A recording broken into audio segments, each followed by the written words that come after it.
여러분, 보혜사라는 단어로 성령님을 표현하고 계세요. 이 말 자체가 도와주시는 분이란 뜻이에요.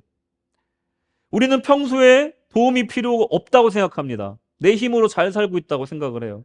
하지만 이런 날도 있을 겁니다. 너무나 평범한 일상조차 내 힘으로 감당하기 힘든 날이 분명히 있습니다. 손가락 하나 까딱하기 힘든 정말 어려운 날이 꼭 한 번씩은 다가온다는 거예요. 그때 누군가가 도와줄 사람이 와서 나를 도와준다면 얼마나 고맙겠습니까? 제가 어제 설교 준비하다 잠깐 쉬다가 시사 프로 하나를 봤거든요. 제목이 쓰레기집에 사는 사람들이라는 제목이었어요. 그래서 저는 뭐 좀 특별한 사람들이 나오겠거니 하고 봤는데 놀랍게도 20, 30대 청년들 중에 쓰레기집에 사는 사람들이 있더라고요. 이거는요, DSM-5 그 정신병 그 분류 기준에서 말하는 호더 증후군이 아니에요. 호딩 증후군이 아니에요. 왜 어르신들 중에 왜 막 쓰레기나 물건들 쌓아놓고 거기에 사는 분들 가끔 나오잖아요. 이거 호딩 증후군하고 다른 거예요, 이거는. 이거는 번아웃이나 우울증을 통해서 오는 거예요. 젊은 사람들이 진짜 배달 음식 시켜 먹은 그 쓰레기를 그냥 문 앞까지 다 쌓아놓고 그 안에 들어가서 그 좁은 공간에서 그냥 핸드폰 보면서 그냥 격리돼서 스스로 격리돼서 사는 거예요. 그런 사람들이 엄청나게 많다라는 조사 결과가 나온 거예요. 이 사람들은 대부분 번아웃, 우울증 때문에 그렇다는 거예요. 여러분, 번아웃이나 우울증은요, 뭐 그럼 벅차고 일어나면 되지, 청소하면 되지 말할 수 있는데 이불을 박차고 일어날 힘조차 없는 상태예요. 이해 가세요? 내가 내 스스로 이불을 박차고 일어날 힘조차 없는 사람들이라는 거예요.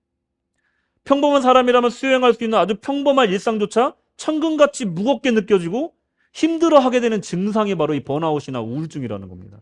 아무 의욕이 없어지는 거예요. 질이 멸렬해지는 거예요. 아무런 의욕이 없는 거예요. 아무리 내 안에서 힘을 끌어내려 해도 더 이상 나올 힘이 없는 상태인 거예요. 근데 신기한 건 직장 생활은 또 해요. 직장 생활하고 집에 왔는데 손가락 하나 움직일 수가 없는 거예요. 스트레스와 자기 힘을 다 쓰고 왔기 때문에. 보통 우리는 큰 도움을 바라지 않습니다.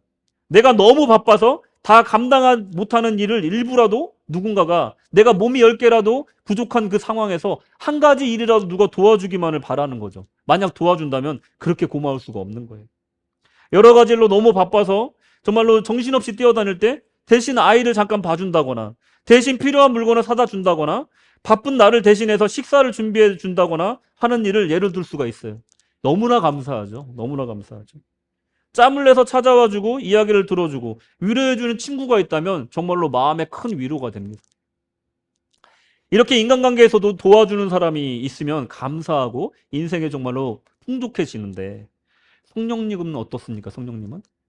성령님은요, 그냥 도와주는 분이 아니라 우리가 감당할 수 없는 그 일을 감당해 주세요.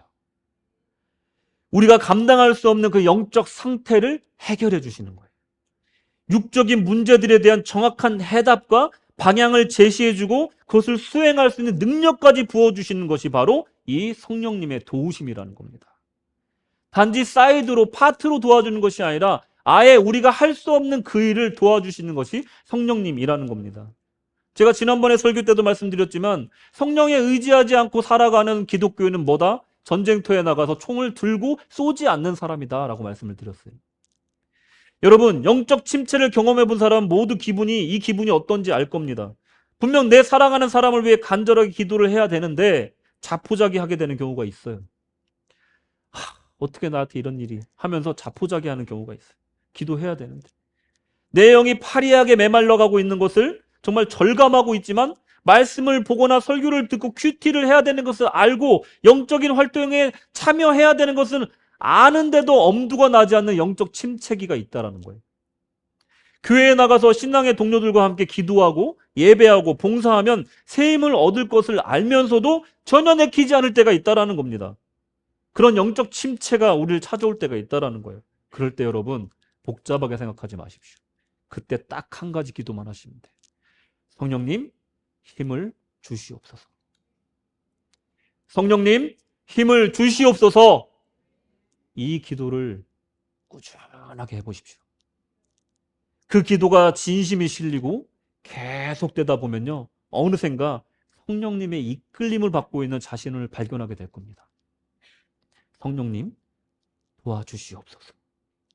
이 시대에 그리고 우리에게 진정 필요한 것은 어떤 노력이나 열정이 아니라 오히려 겸손하게 도움을 청하는 것이라는 것을 우리가 생각해야 된다는 겁니다. 성령님 도와주시옵소서. 성령님 힘을 주시옵소서. 성령님 새롭게 시작하게 하여 주시옵소서. 이 기도로부터 시작을 해야 된다는 겁니다.